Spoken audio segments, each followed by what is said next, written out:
میرے پاس بڑا ہوتا ہے جی میں چیئرمین ہوں، میں کونسلر ہوں، میں ایم پی اے ہوں، میں ایم این اے ہوں، میں فلاں صاحب ہوں، میں فلاں صاحب ہوں. بڑا لوگوں کو میں نے دیکھا ہے گردن میں سریا. کب تک ہو؟ کب تک ہو؟ وزیر اعظم ہو تو کب تک ہو؟ ہم نے تو دیکھا ایک بندہ وزیر اعظم ہوتا ہے اگلے دن لکھا ہوتا ہے مجرم ہے، ایک بندہ صدر ہوتا ہے اگلے دن لکھا ہوتا ہے ملزم ہے. کیا بات کرتے؟ یہ تو آنے جانی. حضرت امام مالک بیٹھے تھے ہارون رشید کے پاس،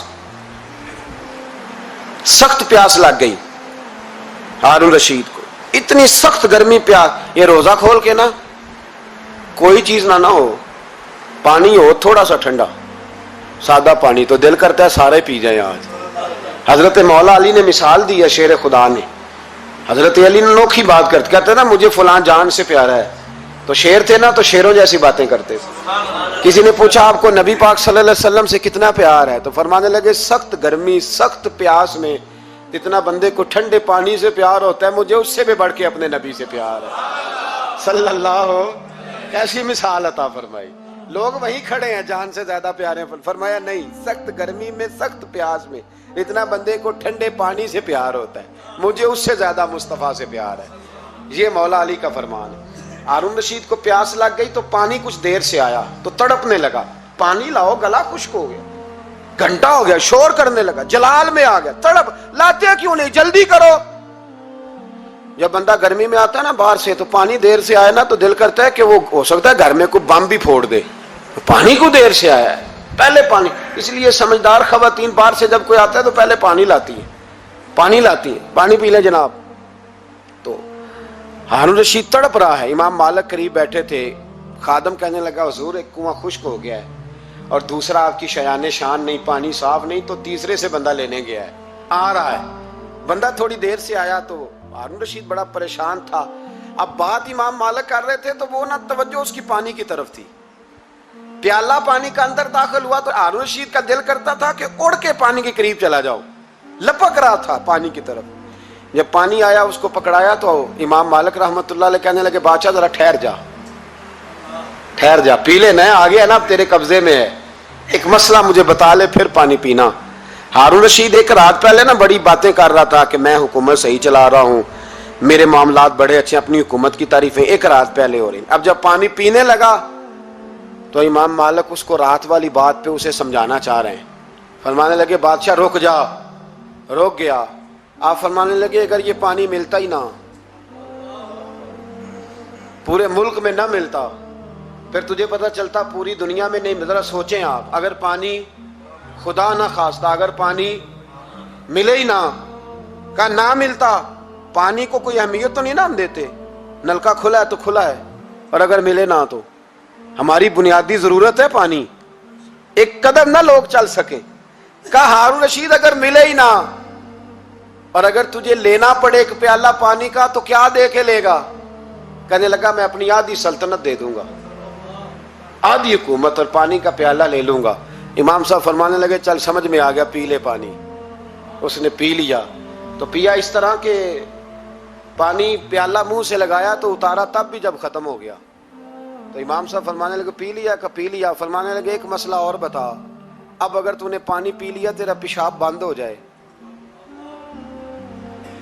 یہ پانی پینے کے بعد پھر پیشاب آنا بھی ضروری ہے، اگر بند ہو جائے تو پھر کیا دے گا؟ تو امام صاحب کی طرف غور سے دیکھنے فرمانے لگے سوچ کے بتانا. کہنے لگا حضور آدھی سلطنت باقی کی بھی دے دوں گا. تو امام صاحب نے رومال اٹھایا کندھے پہ رکھا، چلنے لگے. کہاں جا رہے ہو؟ فرمانے لگے اس بادشاہ کے پاس کیا بیٹھنا جس کی پوری سلطنت کی قیمت پانی کا ایک پیالہ ہے. ایک پیالہ پانی کا اگر نہ ملے تو آدھی گئی اور پیشاب نہ آئے تو باقی بھی. کہنے لگے تو کس سلطنت کی باتیں کرتا ہے؟ کل من علیہا فان، ہر چیز. اب یقین کریں ہمارے پاس کو بندہ بیٹھ جائے نا تو ہم اسے ہلنے نہ دیں، ہم اسے کہیں تجھے پتہ ہی نہیں اصل بادشاہ میں ہی ہوں. میں تو کچھ ایسے لوگوں کی باتیں بھی سنتا ہوں، مجھے لگتا ہے امریکہ میں بھی حکومت یہی بنواتے ہیں. اتنی زبردست گفتگو کرتے ہیں، اتنا اعلیٰ تجزیہ نکالتے ہیں کہ مجھے لگتا ہے سارے ملکوں کے بادشاہ ان سے مشورہ کرتے ہیں. اس قدر زیادہ ہم نے اپنے آپ کو تن کے بڑا کر لیا ہے. کنٹرول میں رہیں، کنٹرول میں. ہلاکو خان نے بڑے لوگ مروائے تھے، بڑے بغداد میں 20 لاکھ آدمی قتل کروایا اس نے. 20,000 نہیں میں نے کہا, ذمہ داری سے حوالہ دو. کتنے لوگ بولیے؟ 16 لاکھ آدمی اس نے تلوار سے مروایا. لوگوں نے نا زیر زمین تہ خانے کھودنے شروع کر دیے. 4 لاکھ آدمی تہ خانوں میں چھپ گیا اور چن چن کے مسلمان مارتا تھا. جب ہلاکو کو کسی نے بتایا نا 4 لاکھ بندے چھپ گئے, اس نے نہروں کے بند توڑوا دیے, دریاؤں کے بند توڑوا دیے, پانی زیر زمین چلا گیا. 4 لاکھ آدمی ڈوب کے مر گیا. 20 لاکھ آدمی مروایا. ایک دن ایک علاقے میں گھوم رہا تھا, لیمبو کھانے کا بڑا شوقین تھا. بازار میں گیا تو ایک لیمبو خریدا. اس نے دیکھا کہ بازار میں بوڑھے بچے جوان خریداری کر رہے ہیں, تو کہنے لگا ابھی بھی اتنے مسلمان زندہ ہیں, بناؤ ان کی لائنیں, قتل کرنا ہے. 3 لائنیں بن گئی. ایک بوڑھا آدمی بھی لائن میں آ گیا, لیمبو کھا رہا ہے, اس کو ہلکا ہلکا چوستا ہے, گھوڑے پہ بیٹھا ہے, قتل کرا رہا ہے لوگوں کو. ایک بابا جی پہلی صف میں تھے. جب پہلی صف قتل ہونے لگی, بابا جی پچھلی صف میں دوڑ کے ہو گئے. ہلاکو خان ہنس رہا ہے اس کو دیکھ کے. معاذ اللہ, جب بندہ ہوتا ہے نا کسی منصب پہ, پھر وہ مذاق اڑاتا ہے دوسروں کا. بابا دوسری صف میں آیا تو ہلاکو خان نے وہ بھی قتل کرائی, تو بابا دوڑ کے تیسری صف میں. آخری صف کے کونے پہ جب بابا کھڑا ہو گیا نا, تو سارے بندے مر گئے. بابے کو قتل کرنے لگا جلاد. ہلاکو کہنے لگا ٹھہر جا. کہنے لگا بابا تو تیسری صف میں آیا تھا, تیرا کیا خیال تھا بچ جائے گا؟ بابا کہنے لگا خیال نہیں, میرا یقین ہے کہ میں بچ جاؤں گا. میرا شرط یہ ہے کہ یقین ہو اندر. شرط یہ ہے کہ ہنس کے کہنے لگا ہلاکو خان کیسے؟ تو بابا کہنے لگا اگر اللہ چاہے تو بچ سکتا ہوں, اگر اللہ چاہے تو میں. بہت سارے لوگ ہیں ڈاکٹر لکھ کے دے دیتے ہیں نہیں بچے گا, وہ بچ جاتا ہے, کیونکہ بچانے والا اللہ ہے. کہا اگر اللہ چاہے تو بچ جاؤں گا. تو ہلاکو کہنے لگا کیسے؟ جب ایسے کیا نا, کیسے ایسے کیا نا, تو لیمبو ہاتھ سے گر گیا. وہ بچے پلیئر نہیں ہوتے, وہ گیند گنتی ہے تو چھلانگ لگا کے پکڑ لیتے. تو بڑا گھوڑ سوار تھا, نیزہ باز تھا, چھلانگ لگائی لیمبو کیش کرنے کے لیے. کیسے تو کیسے بچے؟ یوں ہاتھ گھمایا, لیمبو گرا تو چھلانگ لگائی, نیچے جھکا. جب نیچے جھکا نا تو گر گیا گھوڑے سے. جو پیر تھا وہ گھوڑے کی رکاب میں الجھ گیا. گھوڑا ڈر کے دوڑ گیا. جب گھوڑا دوڑا تو زمین پر زور زور سے سر لگنے لگا. سپاہیوں کہتا دوڑو اس کو پکڑو. سپاہی بھی دوڑے پر گھوڑا قابو نہ آیا. گھوڑا اس وقت رکا جب نہ اس کا چہرہ پہچانا جاتا تھا, نہ آنکھیں سلامت تھی, نہ ناک سلامت تھی. اس کی کھوپڑی ساری اس طرح چور چور ہو گئی جیسے کسی نے ہتھوڑے کے ساتھ پیسی ہو. ہلاکو کی لاش سے خون بہ رہا تھا. بابا ہنس رہا تھا. ایک سپاہی کہنے لگا بابا تو کیوں؟ کہنے لگے میں اپنے رب کی قدرتوں پہ مسکرا رہا ہوں. کل من علیہ فان ویبقی وجہ ربک ذو الجلال والاکرام. کا میں نے اسے سمجھایا تھا کہ بچانے والا بچا لیا کرتا ہے, تو اس نے مجھے. سکندر اعظم نے 32 سال کی عمر میں آدھی دنیا فتح کر لی تھی. تو لوگ پتہ کیا کہتے تھے؟ یہ وہ بندہ ہے جس کو تاریخ نے گریٹ کا لقب دیا ہے. لکی نہیں کہتے, ہم کہتے بڑا لکی ہے بھائی. لوگ کہتے تھے یہ مقناطیسی آدمی ہے, کبھی ناکام ہوا ہی نہیں. سکندر اعظم کبھی ناکام نہیں ہوا. جس علاقے, اور عمر کتنی بھائی, اتنی کم عمری میں اتنی دلیری, آدھی دنیا فتح کر لی. ملتان سے گزر رہا تھا تو اسے ایک تیر لگا. کچھ لوگ کہتے ہیں یہاں جیلم کے پاس لگا تھا. ایک تیر لگا اسے. اس نے کہا بندہ تلاش کرو, کسی کی اتنی جرت کہ سکندر اعظم کو تیر مارا ہے, تلاش کرو. جب ڈھونڈنے لگے تو بندہ نہ ملا. تو سکندر نے حکم دیا کہ جس کی آنکھ چمکتی ہے اسے قتل کر دو. مرد بھی مارے, بچے بھی مارے, بوڑھے بھی مارے. تو لا کے لوگ کہنے لگے انسان کوئی نہیں بچا. کہنے لگا میں نے تمہیں کہا تھا جس کی آنکھ چمکتی ہے قتل کرو. بلیاں بھی قتل کرو, ہو سکتا ہے کسی بلی نے منہ میں رکھ کے پھینکا ہو. کتے بھی مار دو, کبوتر بھی مار دو. ہر چمکتی والی آنکھ اس نے بند کر دی. یونان کے قریب ایک بستی کا رہنے والا سکندر عراق کے شہر بابل میں تھا. ملیریا بخار ہوا.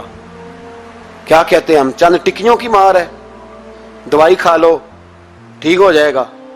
ملیریا بخار ہوا. 32 سال, کچھ لوگوں نے کہا نہیں 2 مہینے کم, 33 سال عمر ہو چکی تھی.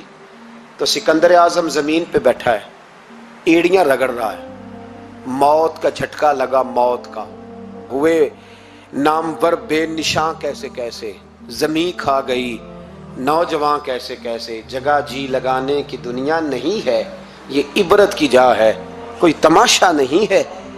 ایڑیاں رگڑ رہا ہے، 2 ہفتے کا سفر رہ گیا تھا گھر پہنچنے کا، تو سکندر ایک صوبے کا، ایک ملک کا، ایک چھوٹے سے علاقے کا سربراہ نہیں، سکندر آدھی دنیا فتح کرنے والا، پلیٹ میں رکھ کے کسی نے حکومت نہیں دی، خود محنت کر کے فتح کی۔